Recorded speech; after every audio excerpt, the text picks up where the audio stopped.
If you are curious, you will do a good job. We didn't live close to the sea, but I was always kind of fascinated by it. Me impresionó mucho el origen de la vida. Me gustó tanto aquello que me enamoré de la bioquímica. I've always been fascinated about doing research, about finding things that we don't know.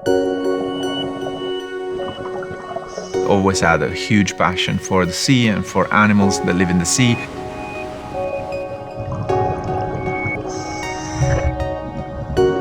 I mean, I was very much attracted to biology and how the biology, the living things work.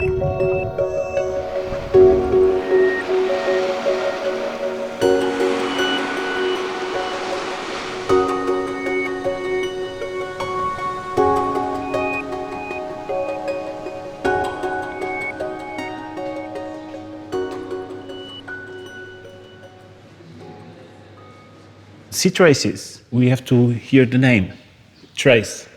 So it's all about traceability. In Europe, people actually want to know what they're eating. So we have to give them that answer.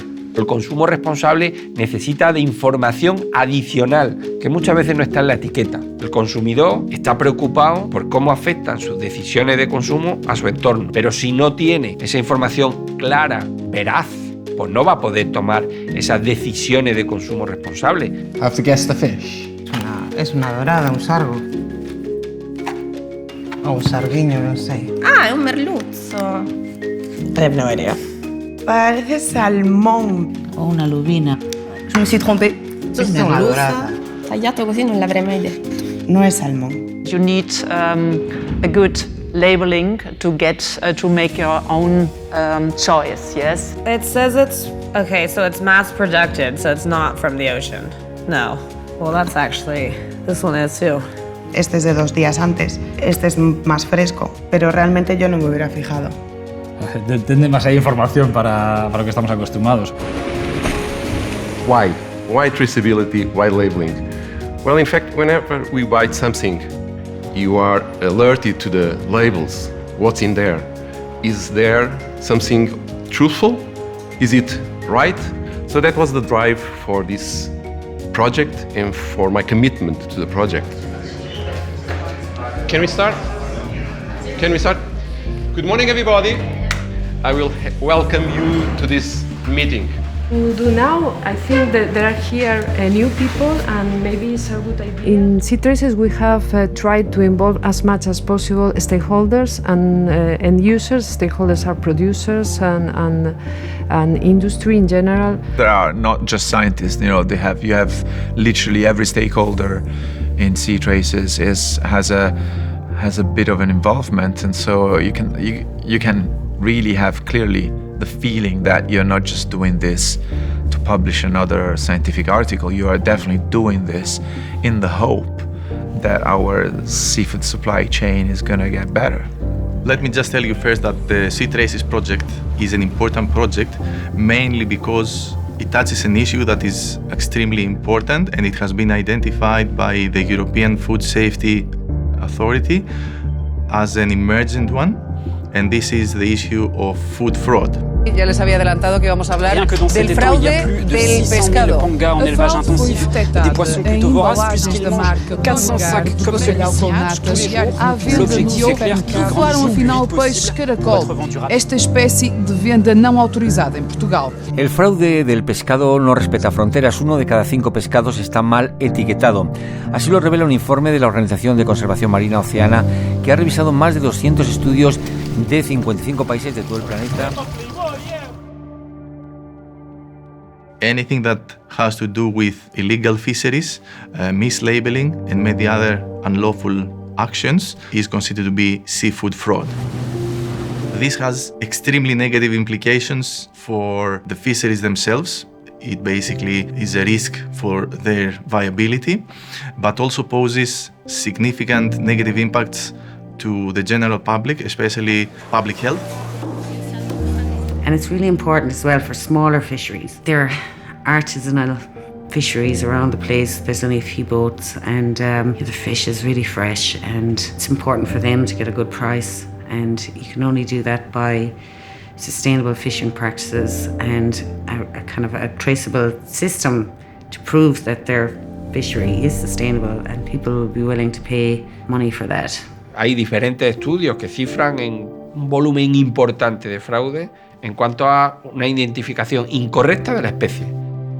A heavily industrialized process has led to these large supermarket chains having an increasingly high percentage of food that is heavily processed, that is packed and chopped and is frozen and is plastified, and people less and less frequently actually have the opportunity to see a whole fish. You need some methods or analytical methods to control these labelings. We will focus on 3 to 4, 5 case studies of companies that started, I would say, from a low grade of implementation of traceability and labeling. During this project, these schemes will be implemented, and in the end, we will see it was a positive result. And this will make some case study that can be shown to others to follow the same procedure and the same ideas. We think that developing methods to identify species offers information about the origin, the geographic origin of the seafood. And in particular, in SEATRACES, we are going to work on the development of methods for finding the geographic origin of masas. Este es un producto que es de los pocos que hay del mar con una denominación de origen. Producción, elaboración, transformación se realiza en este origen. Con la trazabilidad vosotros también, garantizáis también la parte salubre, ya, ya no solo la parte de calidad. El hombre empieza a cocinar las anales de la historia para hacer que los alimentos sean más sanos y más fácilmente digeribles. Sí. El que esté rico es la segunda cosa más importante, el que esté rico. La primera es que sea salubre.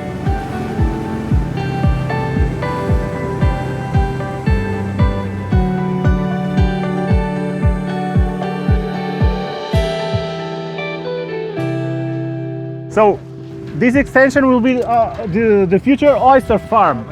So this, what you see here, are some RFID tags.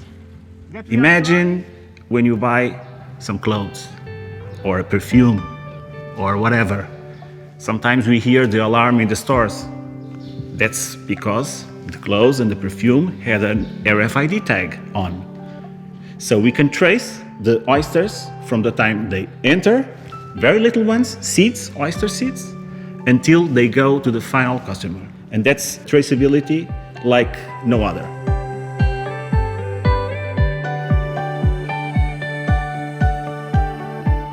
Dentro de SEATRACES también estamos trabajando en un caso de estudio muy particular que es la anchoa del Cantábrico. Es un producto tradicional basado en pesca sostenible y nuestra intención es verificar qué valor le ha podido aportar a nivel socioeconómico la aplicación de una marca como es MSC a la anchoa del Cantábrico.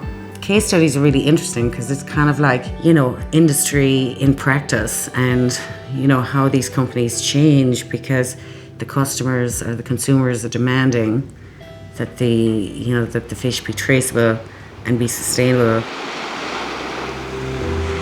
I like to get together and to find new solutions for a better consumer protection. Yes. This is the perfect job. Found something new, you don't know why, and you try to find methods and ways to find a solution and find an answer. Not only finding the answer, but also to telling that story to others, to making a good dissemination of the results. And to see that a lot of people around the world have the same problems, but did not find a solution or don't have yet on their laboratories. That's very interesting things. And sometimes, you feel proud. La gente que sale a pescar todos los días también hay que darle un valor a ese pescado. Es mejor y tiene el precio que tiene porque lo vale. Something without technology nowadays, without ITC, is something from the past. It's good to have the traditions kept, but we have to move forward. So why not be the first to innovate? I want to innovate. It's very important to me that I can help in some way, to make the oceans more sustainable. You know, so that's a kind of a goal of mine.